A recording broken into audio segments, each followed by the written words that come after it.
Hello, everyone. Welcome to our event this evening. We're going to just take a few minutes to let everyone log on. So we'll start in about a minute, but thank you for joining us.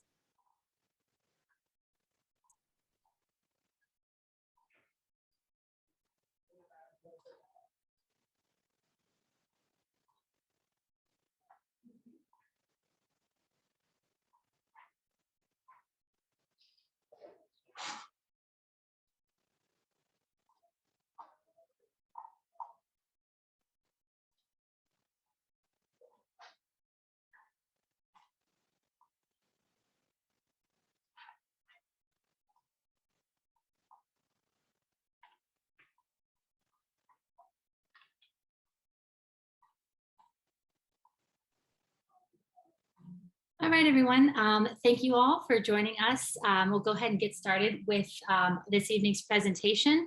My name is Mary Ann Tobin. Welcome to everyone who is joining us on this call. And this evening, we'll be discussing 5 ways of improving your law school application. I'm really excited to have a panel of experts here with us.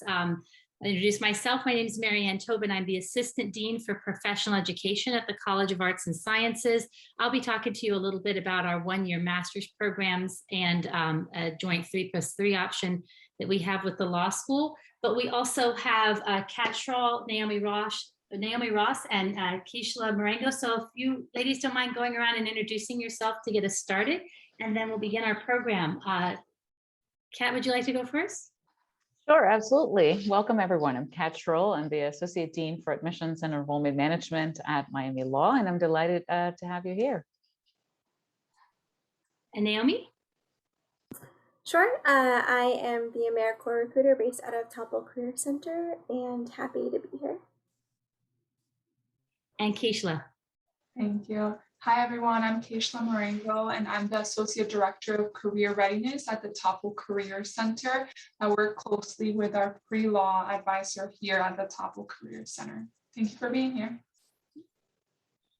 Thanks. So just to recap, you probably are here because you saw the flyer or one of our social media posts. Today's agenda, the 5 things that we're going to be covering for you are the components of a good law school application. And what can you do to stand out from the crowd in a pretty competitive admissions landscape these days? And then Keishla will be talking to us about internships available and other career services for those of you that are interested in the legal field. Naomi will talk about service gap years, specifically AmeriCorps, and I'll finish up with 1-year master's degrees and our joint BA or BS to JD program. So I will turn it over to Kat at the law school for our first component of this presentation, and really the crux of why we're all here. What makes a good law school application and what can we do to stand out? So take it away, Kat.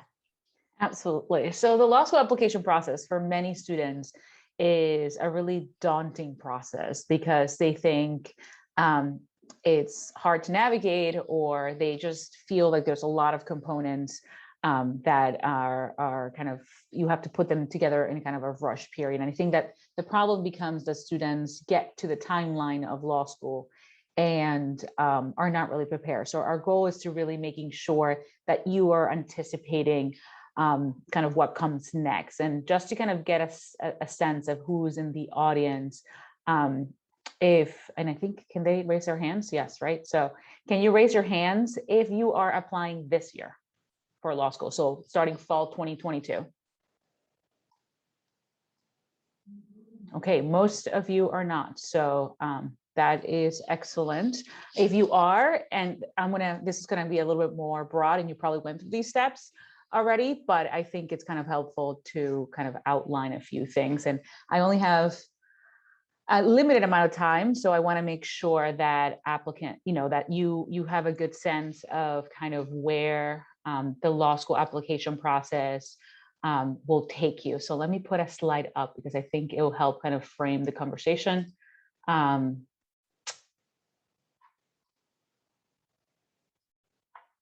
second.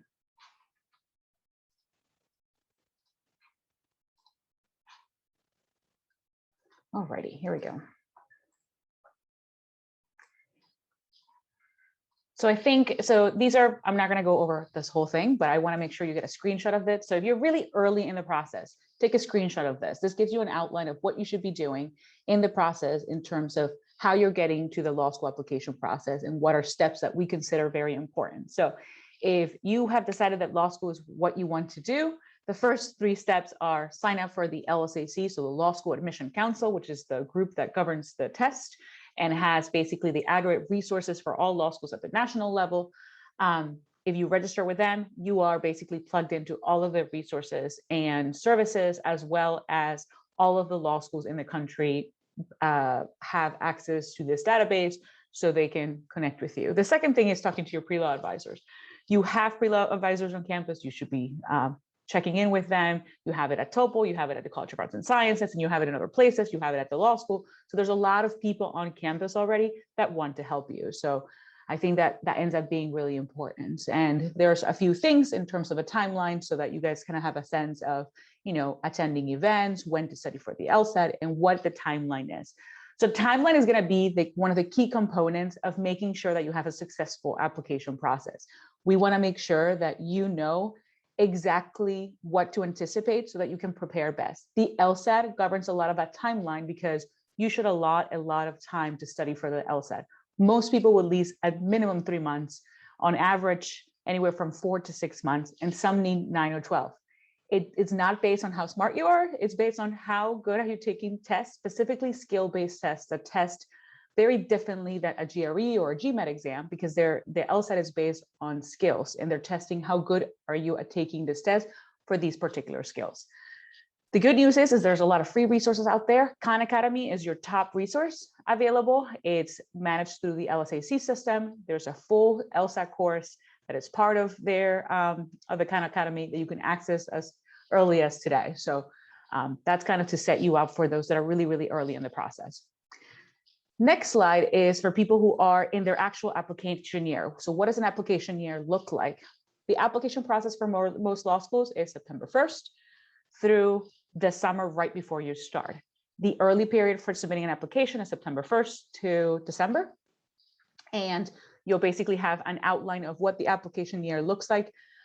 Obviously, some law schools have binding early decision programs, some don't. There's some variances here, but it gives you a sense of what a typical application process will look like. And just to kind of have a sense, again, this is the timeline of what application processes and other important deadlines are. What's not here is some law schools have scholarship deadlines, which seem to be around the priority application deadline. January is fairly common. There's some schools that have December early deadlines. So when you're planning about law school, planning about gap years, this timeline kind of remains consistent over time. And I think controlling that timeline and understanding what the timeline is, whether you're going to law school next year, in 2 years, you're taking gap years, or you're doing other things, is very important. And this is the last screenshot and that I recommend. It just gives you an outline of kind of everything that's part of an application process and what are the, what is in the application form, personal statement, resume, other statements, LSAT score, LSAT writing sample, undergraduate transcripts, letters of recommendation. So it just kind of gives you an overview of everything you need in terms of the application. I am going to reserve the last couple of minutes about the tips piece because I do think that that's kind of important. I am also going to give you, just to kind of give you a good start, the law school has a webinar page which allows you to, we have recorded webinars on all of the main topics of the application process, general application process, as well as specific topics like personal statement, resumes, letters of recommendation. So you can watch us on your own time and then meet with any of us or any pre-law advisor on campus so that can get you started. And because we actually have a super special event next week, the National Law Admissions Consortium, with Miami Law is part of, will be hosting 6 other law schools on campus right here at the SEC on Tuesday. So I want to make sure that you know about that event. It will be an entire event where you can ask 6 other law schools everything about the admissions process. Their top people are coming from their offices. So the Dean of Admissions at Fordham, the Dean of Admission at Wisconsin, the Dean of Admission at UC Hastings, they'll all be here. And they're here to talk to Miami students. So I wanted to make sure that you knew about that event because you'll get a full 1 hour plus Q&A with different types of law schools. And I think that's one of the most important tips I can give you about the application process. So how are you successful in the application process, which is really the question that Marianne wanted me to answer,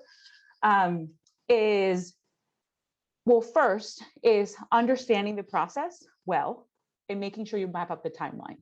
And all of those kind of screenshots, quick screenshots that I gave you is so that you have an idea of what goes into the timeline.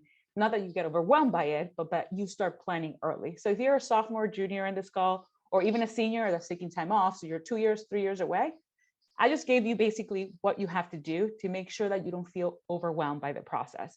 And law schools care about attention to detail. We want to make sure that you take the application process seriously. We want to make sure that you have actually taken the time to really focus on evaluating every piece of the application, taking the personal statements, your resume, everything with care. Because ultimately for you, the application is a checklist. Okay, I did my application form, I did my personal statement, I did my resume. For us, all of those components together say something about who you will be in our classroom. So we evaluate your application much more generally in a holistic approach where we're asking your application, we're asking things of your application. So do we believe based on your application that you have the academic ability to succeed in our program compared to other applicants that we're admitting? Do we believe that you're going to be an asset to our student body? Do we think that you contribute to the legal profession? Do we think that you have the leadership potential that we need or want in our law schools? Are there other experiences or professional background that we think are going to contribute to your experience here and also be an asset to the legal profession? So all of these questions, they sound like big questions, but pieces of your application, your resume, letters of recommendation, your transcripts, your academic credentials are going to answer those questions for us and for all other law schools to make sure that you stand out. So how do you stand out? Making sure that you have an impeccable packet that has you really have thought through about the process and how you represent yourself from the resume to the personal statement, and that you have consistent academic performance, that your resume really shows that you're somebody who is engaged, who really has that willingness and grit and maturity that we want in law school, willingness to learn, and really someone who will ultimately be a contributor in the classroom, a contributor to their student body, and a really great representation of our institutions in our alumni network and in legal profession. Thank you so much, Kat. That was really a great overview. I think, I know I have some questions, but I think we'll save questions to the end and just kind of keep going with our program. So next up is a little bit about internships, because one of the things that Kat mentioned was, this holistic view of your life. So what other activities can you undertake while an undergrad or even after graduation to improve your resume? So I'll turn it over to Keishla from Toppel. Thank you. That was great. I am going to now share my screen. In this slide deck, what I'm going to cover is kind of just some tips on how to guide your internship search, what types of experience are law schools looking for in terms of other things other than jobs, right? And what skills are they looking for? And all of that will help you as you build your resume. I'll also be sharing a little bit about where you can go to get resume help for your internships, jobs, and even law school, because as you saw, you will need a resume. You will also need a personal statement. So I know that Toppel is here for you if you ever need an advisor to help you with a resume or even a personal statement or your interview as well, because some law schools will require interviews. So let me share here. Perfect. Okay, let's get started.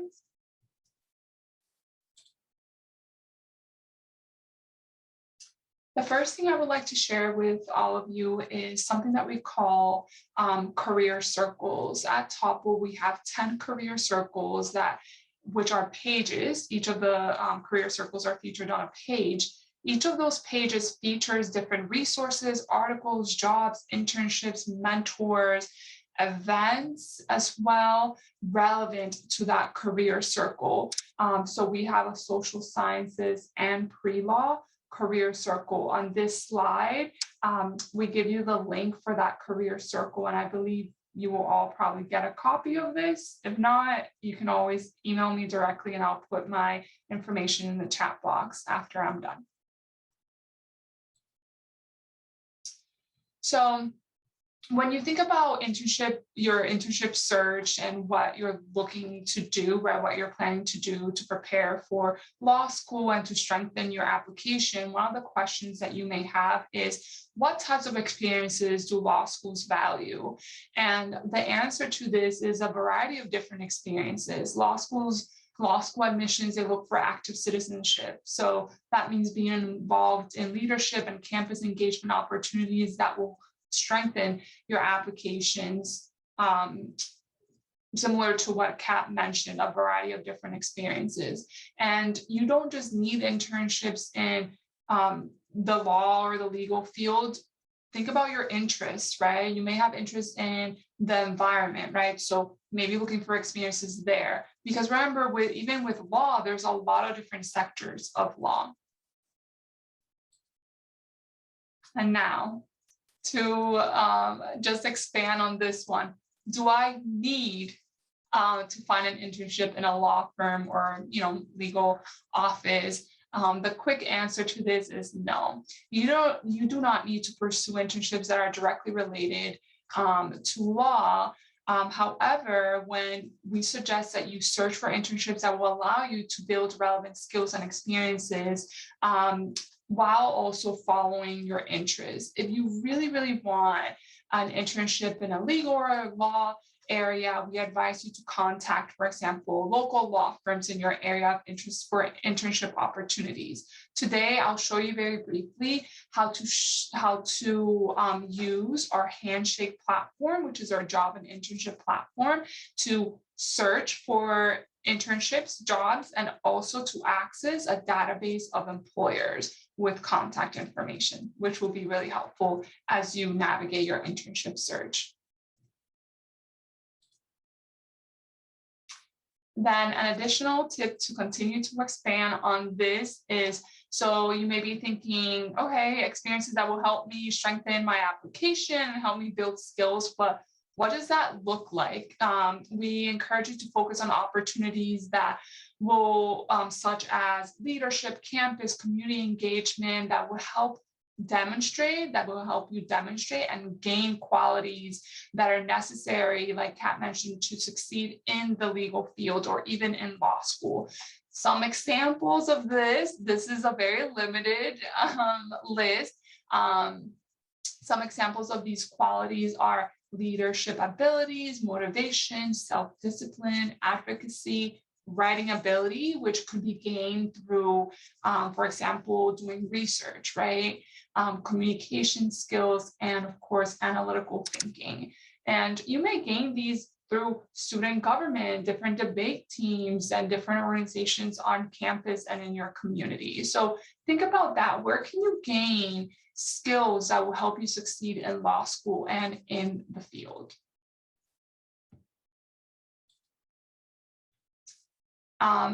So if you haven't heard of Handshake, Handshake is our job and internship platform at the University of Miami.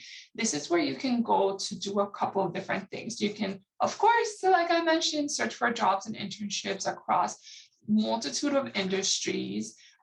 You also can upload your resume for an online critique. The first resume that you upload on Handshake, we get it on our end at Toppel. It is assigned to an advisor. The advisor reviews it, gives you very detailed feedback that you can access on the Handshake portal. And then we encourage you to apply the suggestions that were given to upload a new resume.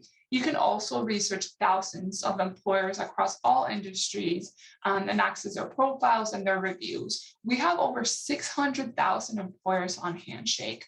Like I mentioned, you can apply for jobs and internships, but what's interesting is that these internship opportunities can be paid and unpaid. There is a filter for paid if you're really looking for a paid opportunity. And then same with the jobs, it's not just full-time jobs. So if you want to find and enhance certain skills and gain some extra cash, there's also part-time opportunities. This is also where you can register for a lot of the different career fairs that we have, the workshops. So I know that our pre-law advisor adds all the different pre-law workshops on Handshake for you all to see and to register, and also employers add different events on Handshake for you all to register for.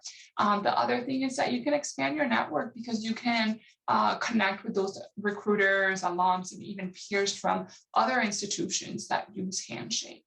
This is the link for Handshake, miami.joinhandshake.com. And you just join with you activate it because you all have an account, and you activate it with your UN login. So a quick Handshake demo.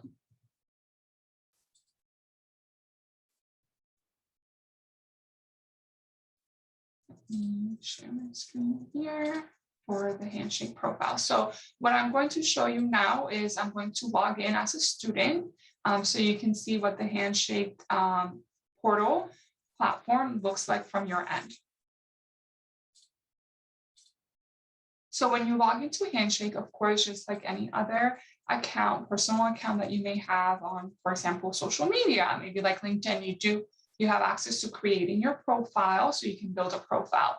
But for the sake of time right now, I'm going to show you two main things. How do I search for jobs on Handshake? So the really cool thing is once you build your profile, on your main page, your home page, there will be some recommendations for you based on your major. Right now, I'm in PR. I'm like a fake student in public relations. So that's what it's showing me here. And then even some events. So that's why it's really important for you to complete your profile. To search for jobs, you go here to the jobs tab.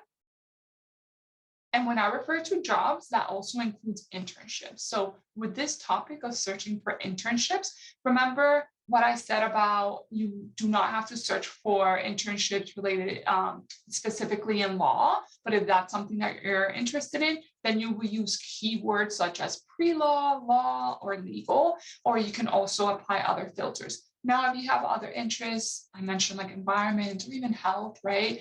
You can also use any type of keyword here because this is really, these are opportunities across all industries.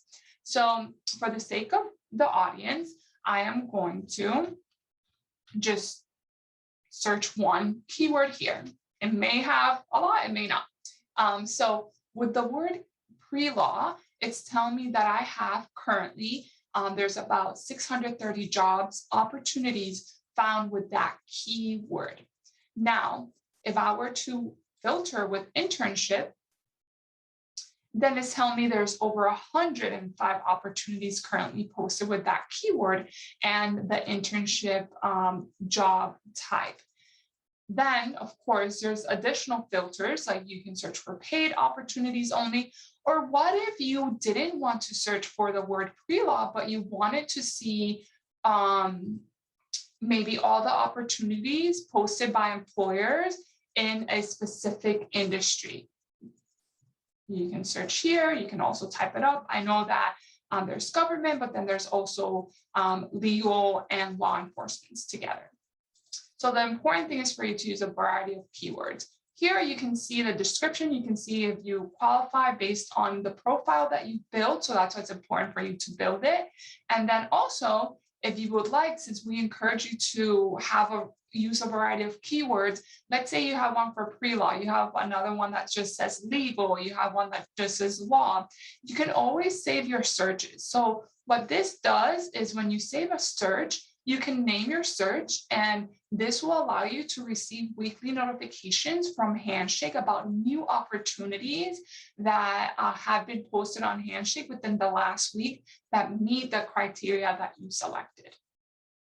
So that's the main thing. I wanted to do that quickly. And then the other thing here is employers. So you have a database of over 600, as you can see here, 1,000 employers. You have access to employers that yes, they want to recruit specifically with the University of Miami, but employers who want to hire students from all schools that utilize Handshake, that is why this database is so huge. And here you can always, let's say you want to search for a summer internship in your hometown.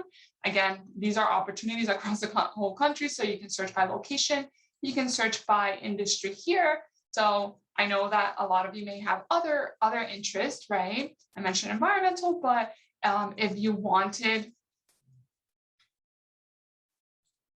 to just search in one specific industry, you have that. It gives you the number, and you can also search by a keyword or even a size. You can follow them to receive alerts. Okay, so that is Handshake. And then the next thing, very quickly to end it.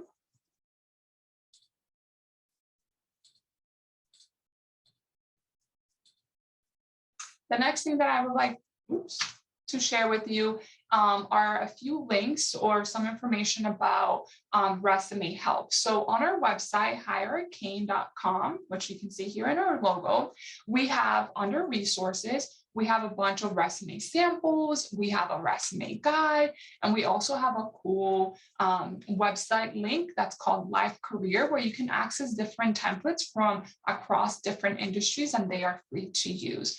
If you would like someone to review your resume, or like I mentioned earlier, your personal statement, you could always meet with an advisor from Toppel anytime, no appointment necessary, from Monday through Friday, 8:30 a.m. to 5 p.m. We offer advising both in person, which we're located across the Pavia garage, or virtually via Zoom if you use this tiny URL, which is just a Zoom link. And that is all for my session. Thank you. Thank you so much. So next on our agenda is a little bit about service gap years and AmeriCorps. So I'll turn it over to Naomi. Yes, thank you so much for having me. By a show, I guess, of the hands, how many of you have heard about AmeriCorps? A few. Okay, that's great. That's a good start. Also, before I start sharing more about myself and AmeriCorps, I wanted you all to do a brief little online interactive poll in the chat. I'm putting a link. It's called Mentimeter, and I'm gonna present the question. So all you have to do is, the first question is going to be, what social issue or issues do you really care about? Kind of as Keisha shared earlier, law is quite broad, so you may be thinking about one particular area that you want to focus on. So I'll give you like a minute or two. You can also put in more than one interest. I'm just curious about who's in the room with us and what you care about. You can keep entering them. It's a cool little word bubble thing, so it'll keep, and if more people have interest in a certain area than others, those words will get bigger. Awesome. Y'all are going to make a really big difference in the world. That's fantastic. And if you already completed the first question, there is a second question about like what kinds of maybe service you've done. Maybe it was with a student group or on your own, just, you know, what have you done in the past or recently? So now we have a good thing populating here, and you can keep adding to those. I'm just gonna swipe to the next question if anyone starts to answer that, and I think you should be able to scroll and you can see it. It's in the same link.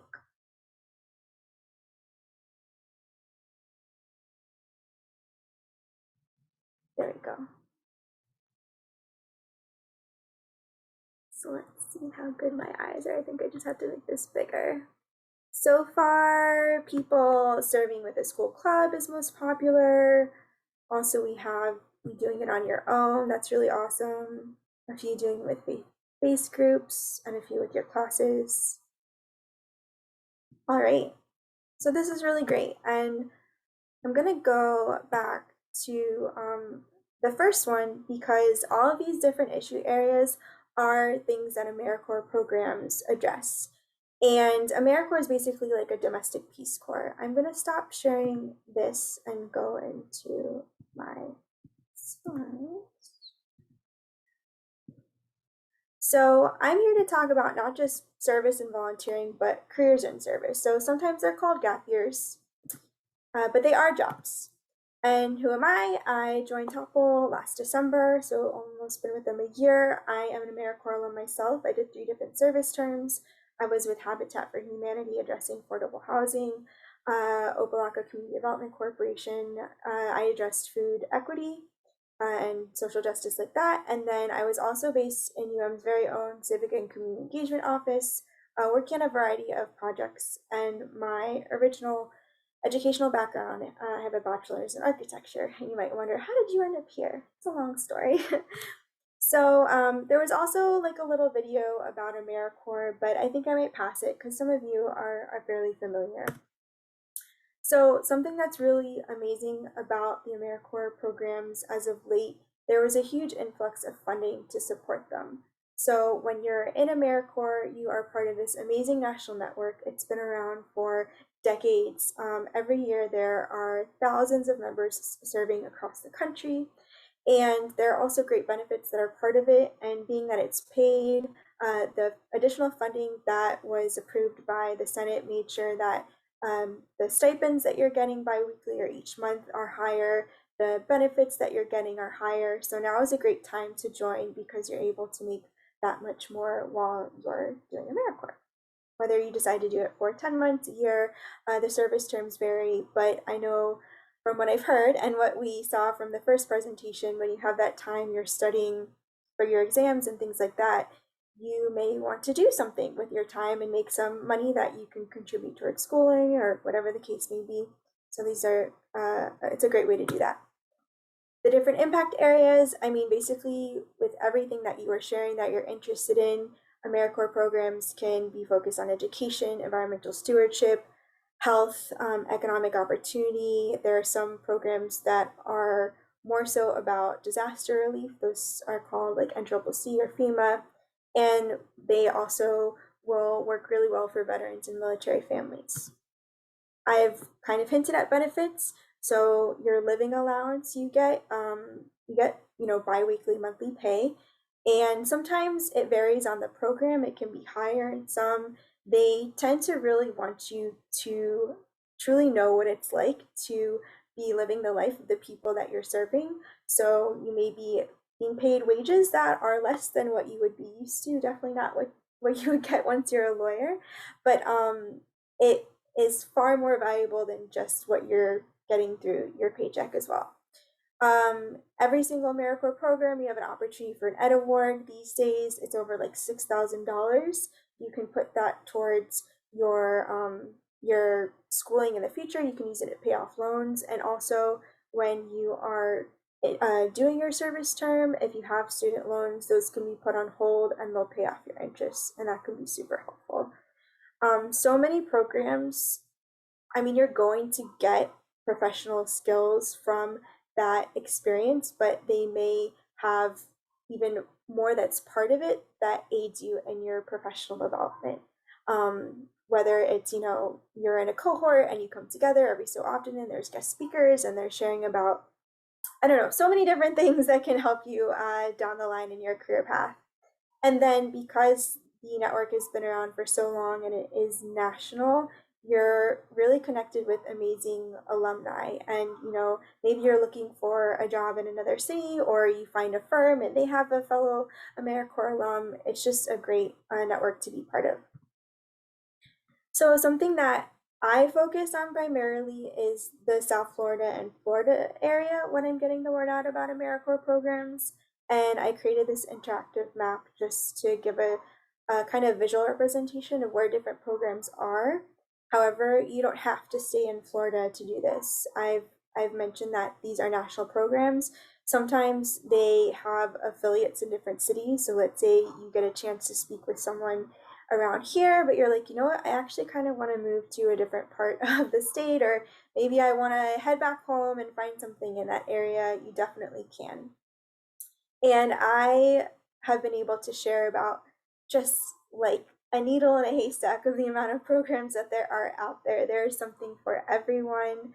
The service terms vary. You could serve during the summer, you could do 10 months, you can do a year. I have heard that for law students, sometimes experience in the classroom, in the education realm can be really good. So maybe you want to look into programs like City Year. Something like Teach for America might be a little too long. It can be 2 years, so that might not be up your alley, or maybe it is. Maybe you want more than one gap year. And these are just some examples of AmeriCorps programs. So Public Allies is really amazing. I did it myself in Miami. It has more of a cohort model. There's a variety of organizations that participate. You'll match with the ones that resonate with you most. There's also VISTA programs, and some of them will be based on campuses. So in higher ed settings, just like when I mentioned the Civic Engagement Office, I was a VISTA with their office through this Florida Vista Network kind of program, but sometimes they're also with nonprofits. City Year I mentioned, City Year is quite well known, I would say, at least in my world, and they're placed at usually like inner city schools. They're not necessarily teachers, but they're there to support classrooms and the students. And just kind of a different example of an AmeriCorps program, there's a great organization called Branches, and they have like after school programs for youth, but a lot of what they do also helps people with financial literacy, education, things like that. If you ever need to do your taxes and you have a very low budget for that, you can go to them and do it for free. And when I was an AmeriCorps member, they helped me do my taxes. So that's just kind of like a brief sense of what kind of AmeriCorps programs are out there. In order to stay in touch with me and the person that's going to be in my shoes next, because this is my last week, but the next person will be coming in January, we're on Handshake. As Keisha had mentioned, I have an employer profile. We're also listed through Toppel's Gap Year page, and there's a Facebook page you can check out. When I put on campus, it's because a lot of things were virtual. So moving into the spring, there will be a lot more literally on-campus opportunities, but you can always find some information in the Toppel Insider newsletter. Lately, we've been sharing the link to that map, and it has like all the different opportunities. I had been doing like office hours, but then it just made a little bit more sense to schedule like one-on-ones with students based on their availability. And then I have a profile on the Butler Center platform. I don't know if you've explored that for like volunteer opportunities before. And then just like this kind of info session, I've shared with student groups or spoken in classrooms. So maybe you've heard about this through there before. Also participate in career fairs, and at the very end, I'll share what's coming up. So that's an opportunity to kind of learn more one-on-one about specific AmeriCorps programs. I've been inviting a variety, and like each 30 minutes will highlight a different program. So if you're more interested in one than another, you could pick that and find out about them. And in the spring, there's going to be an in-person career expo. Very exciting. It will be towards the end of February. So you can learn more about that through Handshake. And I will not be there myself, but there will be a new recruiter. And so I have more questions. It's kind of to be announced because Friday's my last day. But one thing I was going to leave you with was just a link where you can actually, it's really simple. There's just like a simple little form that I created, and you could share some contact information in there, and then the next person will be able to check it out and follow up with you. So I just put that in the main chat for everyone. And that's my part. Thank you so much, Naomi.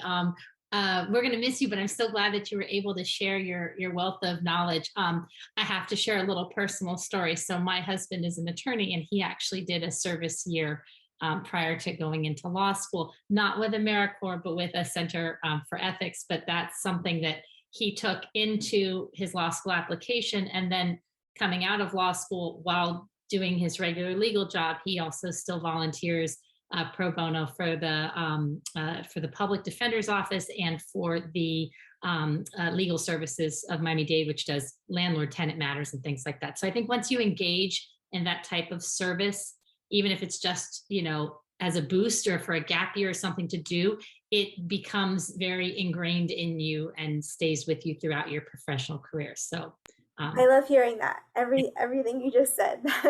thank you so much for sharing your wealth. So I'm going to do my little part, and then we will take questions about all things. So in the same way that you're kind of making a tapestry of your undergraduate career and your special interests and your services that you're interested in working on, that word cloud that Naomi created, or that you all contributed to about, what makes you tick and what are you interested in. You have the opportunity to also pair that with a one-year master's program. And I know it might seem very daunting to think, okay, well, I'm going to go on to law school, so I don't know if I want to do a master's program in between, but it's really a way of adding another layer to your sort of academic credential cake, for lack of a better term. So we have a few that are available at the University of Miami, but these kinds of programs exist everywhere. And I mention them because for the College of Arts and Sciences, these are programs that we see a fair amount of students go on to law school from these programs. So if you are looking to beef up your application, or maybe you were a STEM major, but you're really interested in doing something that is in the criminology vein, you want to add to that to show this holistic picture of yourself, that you're not just a one-trick pony and you do a lot of other things. So this is an academic way to do that. All of these programs that are on this list, so mine is up at the top for reasons I'll talk about in a minute. And we have an MS in criminology and criminal justice. Data science also becoming very popular, and I'll show you the reasons why in a second. Liberal studies might seem a little bit like an outlier, but if you want to be able to demonstrate that you're an exceptional writer and you have a pretty deep knowledge of the humanities, that's an avenue that you might want to pursue, particularly if you're coming from a STEM background. We have just added to our catalog an MA in medical humanities and bioethics. So if you're interested in the ethical side of of healthcare, and in any way, shape, or form, perhaps you're coming from religious studies, or you're looking for some way to transition between the humanities and the health field, and maybe that's the type of law that you'd like to pursue, I would just commend that to your attention. We also have an MA in geography or a certificate, which you could have a certificate option in geospatial technology. And lastly, our master's in Latin American studies, if you are interested in learning about the region with the intent of practicing law in the region, or maybe practicing law in Miami, because we are at the crossroads of Latin America. We also have a joint LAS JD option once you're in law school, if that's something that you're interested in. So why do I throw these out there? And I wanted to highlight particularly Maya and the MS in data science. Well, Maya is a 1 year, and I mean 1 year soup to nuts. So it includes the summer. You can come in as soon as you graduate. We have students that walk on Thursday and start classes summer A, which is the following Monday. And the reason that they do that is because Maya is able to offer, through a program called You Accelerate, a 30% tuition waiver. So the college is invested in helping you save on some of the tuition costs for the masters. And in the same way that applying early and makes you eligible for law school support, financial support, we have that same model here with these master's programs. And within a program like Maya, because it's very interdisciplinary and it is based in international relations and globalization, if you're interested in security, I mean human security, cybersecurity, trafficking, we have students that go into that and work with refugees or disaster relief. Security management is a track that we offer that's very popular, as is health equity and human rights. We have a new track in international crime and justice, which is growing in popularity. And then we have a few in risk communication, GIS, and the independent track. And the reason I throw the independent track out there is I'm pretty excited. We have a student currently in the program who is heading to law school. She's about halfway through, so she'll head to law school in the fall. And she is doing a focus in international space law. When she first came to me, there aren't any space law programs at the master's level that are out there. So she wanted to have something that gave her that catalyst. And because of the way Maya is structured, all of her electives are able to be taken in areas that will relate to outer space. And that's an area that she's focusing on. In fact, she's doing an internship with the International Space Law Center. So she's kind of, again, creating this portfolio that's all aspects of her academic life. And she's able to chart her journey because of flexible programs like Maya. The MS in data science might seem a little bit of an outlier because, you know, why would I consider that on my way to law school? But if you were at all interested in security, privacy, ethics, anything related to big data is everywhere. And all of the big data firms that we place students at for internships, all of them have pretty robust legal departments. So if data is something that's on your radar, you don't necessarily have to go into technical data science and do a lot of coding. We do teach you the basics of the different programming languages, but you could potentially do something in marketing or in smart cities and craft the knowledge of data science into a more specified area that would lead you into law school. For those of you that are coming out of marine law or interested in marine affairs at all, you know, data science and the track in marine and atmospheric sciences look specifically at climatology. And, you know, not to keep talking about my husband, but you do the work that he does, which is a lot to do with hurricane damage. You need to have a pretty robust working knowledge of the NOAA systems and how to garner information from weather forecasts and hurricane tracks and all of that. So I think that if any of these spark interest in you, they're worth considering, and I would make myself available to answer questions or to put you in touch with the recruiters for these specific programs. The other option that I would be remiss if I didn't mention, particularly if you're a current student, and I feel like this is a secret that nobody knows about, is we have a 3-3 program. So what a 3-3 program is it basically takes a year off of your journey from undergraduate to law school. So law school is 3 years, and typically for your undergraduate life, it's done in 4 years or 120 credits. Through this program, you can apply early. I believe you have to have earned 90 credits, apply to law school, and upon acceptance to the Law School, we condense that down to 6 years. And it, you know, at the very easy outset is a tuition savings for you because it's 1 year less that you're paying. But it also is, you know, really, if you're focused on law school, why not? Why not consider something that allows you to accelerate your path? So in the same vein that you might feel drawn towards gap years and 1-year masters and things that might seemingly delay your application, if you already know you're laser focused and you're ready to go to law school now, please consider this option. Like I said, it's something I feel like not as many students take advantage of as maybe they could. It's the same application process as far as Kat mentioned at the beginning of this, having to sign up for the Law School Admissions Council, and you have a supplemental application that you do. You do need a letter from your advisor. There is a cumulative grade point average of 3.5 that's required. And of course, your official LSAT score. Deadline for this is December 1st. So it's fast approaching, but not impossible if you're someone who is, you know, a sophomore or junior and you're ready to consider this program. The benefits, because it's an accelerated track, you are doing this, you know, career in 1 year less.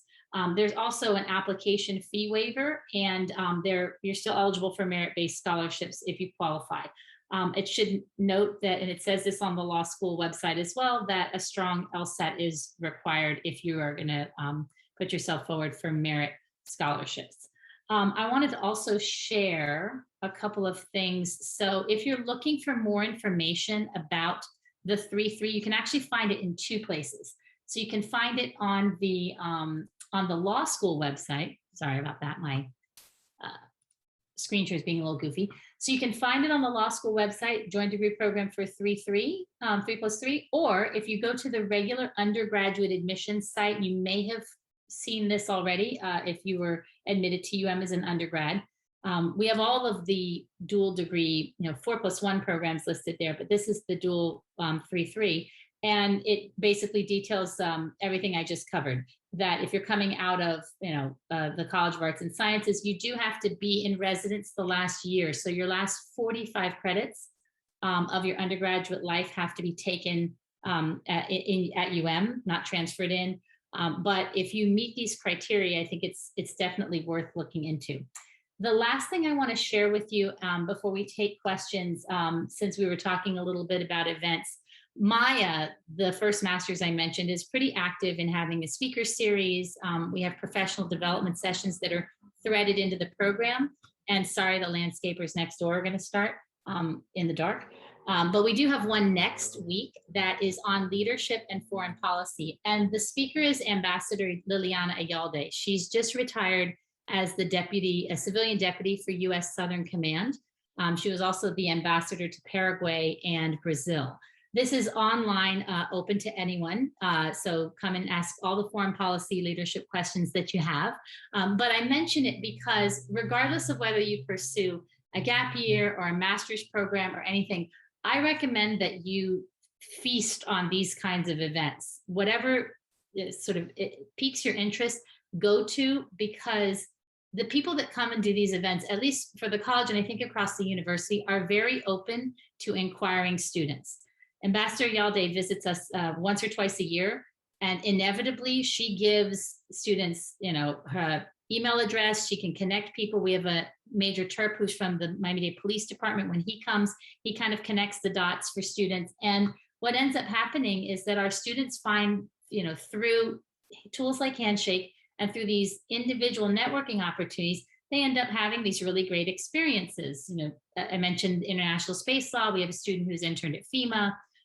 We have a graduate who founded the Refugee Assistance Alliance, and it's all because of the inroads that organically happen, but they also are very student driven. So don't be a wallflower and just expect the sort of opportunities to come to you. You have to go and grab them. So if you're like, hey, I have some questions about leadership, I'm going to go there and I'm going to come with good questions, because that will impress the speaker and then they will engage with you. And I think that's probably the best tip I can offer, is even when we're looking at master's applications, the go-getters get it, and for the most part. So the more that you can kind of have that vision and cobble together resources that make sense for you, I think the more successful that you'll be in life and applications and all things.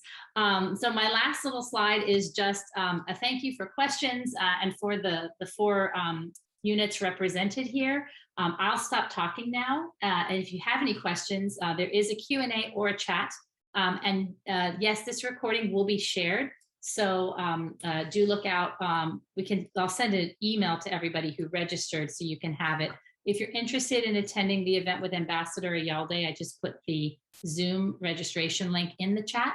But yes, please let us know if you have any questions about all the information we delivered today. I think we have one in the Q&A. This one's for you, Kat. What's considered a strong LSAT score for the 3-3, or really just a strong score in general? What's the range a student should aim for? Yeah, absolutely. So I think generally the LSAT score is just one component of the application. So there's no score that is going to get you in or keep you out.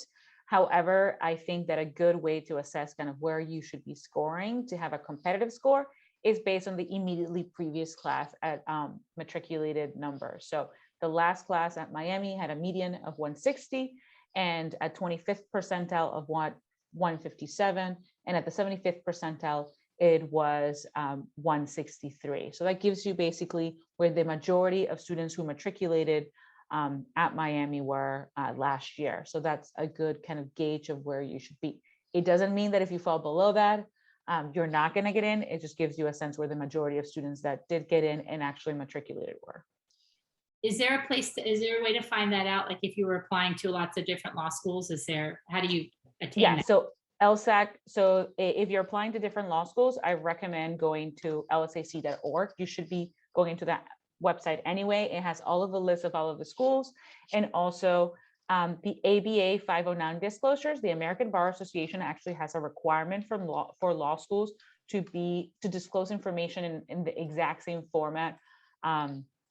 And not only about medians and information, but about class size, coursework, diversity, and a lot of other topics, tuition, scholarships, and so on. And that lives on the ABA disclosure website that I just posted. Awesome. Thank you very much. I was just had a question that popped into my head. Is there, and Naomi, you triggered it with the word cloud. Is there a specific area of law that students kind of come into law school interested in? Is there something that's, is it environmental law right now that's really hot? Or I know that you don't really come in as a specialist per se, but is there any area that right now is getting a lot of buzz? In terms of the law school application process? Yeah. I don't think there's necessarily it really depends on the law school, right? So at Miami Law, we have 18 areas of study. So I think that we cover a wide gamut. So entertainment, sports law have always been a very popular area here, but we have a very strong business law program.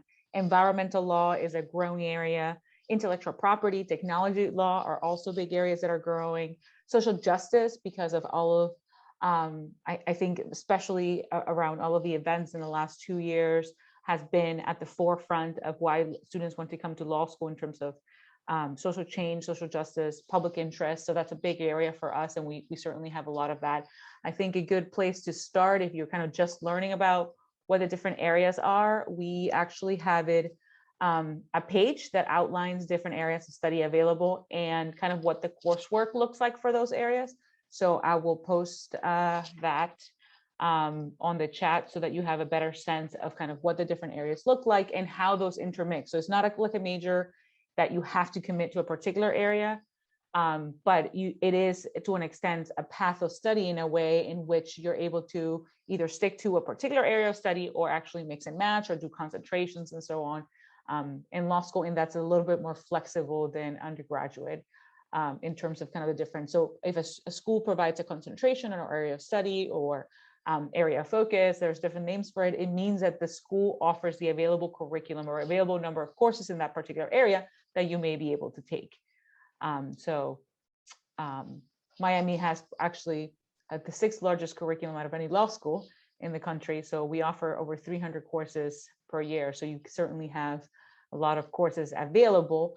And for University of Miami students who you are right here, you can actually, in the spring, sit in classes. You can actually, you don't even have to come. You can do virtual classes, and they're available to you. So you can actually get some exposure to see what a law school class looks like and what that environment law school looks like. It's one thing is thinking that you want to be a lawyer. Another thing is what law school looks like and whether you want to put yourself through 3 years of that. So I think it's very, very important for you to kind of get a good sense of what law school is like, how you study in law school and what it looks like to kind of affirm especially if you're one of those that is still wavering about whether you want to do law school or not. Thank you. That's a really good tip. As you were talking, I was like, know the profile of the schools that you're applying to and the school that you get into, because, law school is a 3-year commitment. And I mean, I say that true really about any graduate program, but if you're in a 1-year master's program, it flies by. But when you're committing to 3 years of law school or more, if you decide to do a different graduate program, knowing the profile of the school that you're applying to, but also the school that you are accepted to is crucial, because for many graduate schools, this is the last sort of big investment that you're going to make. I guess short of buying a house, and the last investment of your time that you're going to make. So, knowing where you're going to end up, I think is key. Any other questions? I didn't see any more in the Q&A, but I'm glad it means we did a great job. A question about observing classes. So we make it super easy. So we have one page with all of the prospective student resources in one page. So at the top of the page, you can actually schedule campus visits. Right now it says virtual campus visits because we're still accepting visits for the fall. That link will be updated for the spring when the spring courses at the end of January, beginning of February are posted, and you'll be able to sign up for classes on campus there to observe. Awesome. And we did have one question in the Q&A about the 3-3. Do students usually complete their application by December of their junior year in order to start their senior year?